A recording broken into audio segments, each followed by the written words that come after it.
मराठवाड्यातील अतिवृष्टी बाधित 30% शेतकरी मदतीपासून अजूनही वंचित असल्याचं समोर आलंय।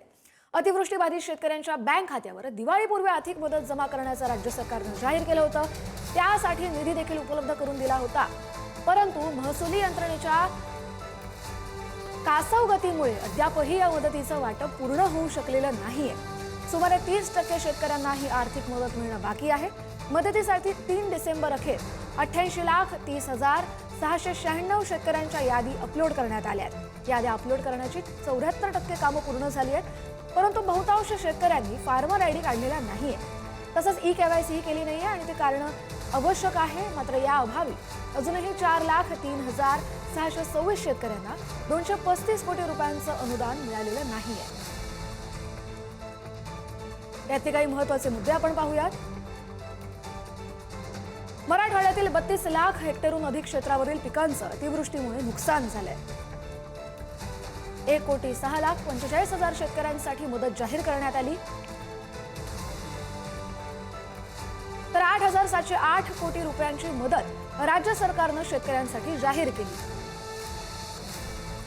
3 डिसेंबरपर्यंत एकूण 6,127 कोटींच्या मदतीचं वाटपही झालंय।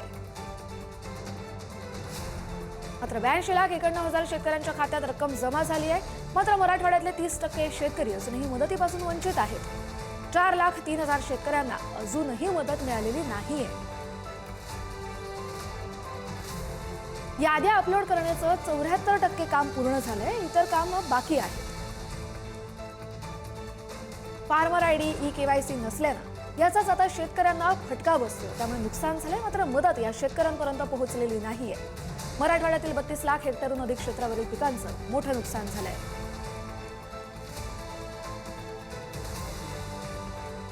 सचिन जिरे आपले प्रतिनिधी आपल्या बरोबर जोडले गेलेले आहेत। सचिन, काही महिन्यांपूर्वी अतिवृष्टीमुळे नुकसान झालंय, मदत जाहीर झाली, मदत दिवाळी आधी पोहोचेल असं सांगितलं, तरी देखील मराठवाड्यातले अजून 30% शेतकरी मदतीशिवायच आहेत। कस्तुरी, भयंकर असे अतिवृष्टी या मराठवाड्यामध्ये झाल्यानंतर शेतकऱ्यांची दिवाळी गोड व्हावी म्हणून सरकारने शेतकऱ्यांसाठी निधी उपलब्ध करून दिला होता। मात्र महसूल विभागाचा हा ढिसाळ नियोजन म्हणावं लागेल, जेणेकरून आत्तापर्यंत देखील ही जी निधी होती ती वाटप शेतकऱ्यांना करण्यात आलेली नाहीये। पहिली गोष्ट जर आपण पाहिली तरी महसूल विभागाने शेतकऱ्यांपर्यंत पोहोचलं गेलं पाहिजे होतं, मात्र ते होऊ शकलेलं नसल्यामुळे अजूनही आधार ई-केवायसी झालेली नाहीये, फार्मर आयडी काढण्यात आलेलं नाहीये।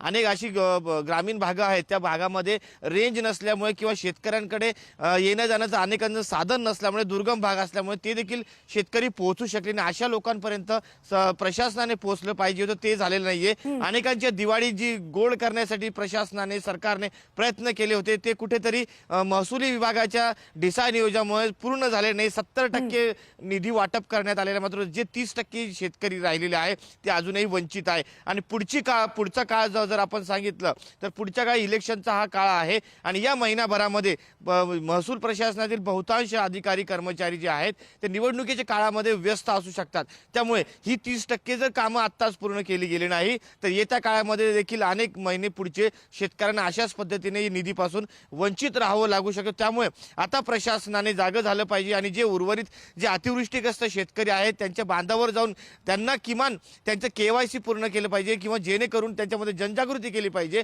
जेणेकरून त्यांना ती जी अनुदान आहे, जो नुकसानग्रस्त झालेली मदत आहे ती त्यांना मिळू शकते। मात्र तसं होताना सध्या पाहायला मिळत नाही, त्यामुळेच ही 30% जी शेतकरी आहे अजूनही वंचित आहेत। कस्तुरी, नक्कीच धन्यवाद तुम्ही दिलेल्या सविस्तर अपडेटसाठी। त्यामुळे आपण पाहतोय की सरकारनं मदत जाहीर केली तरी 30% शेतकऱ्यांपर्यंत ती पोहोचली नाहीये। त्यामुळे आपल्यापर्यंत कधी मदत पोहोचते अशी आस लावून आता शेतकरी बसलेले आहेत।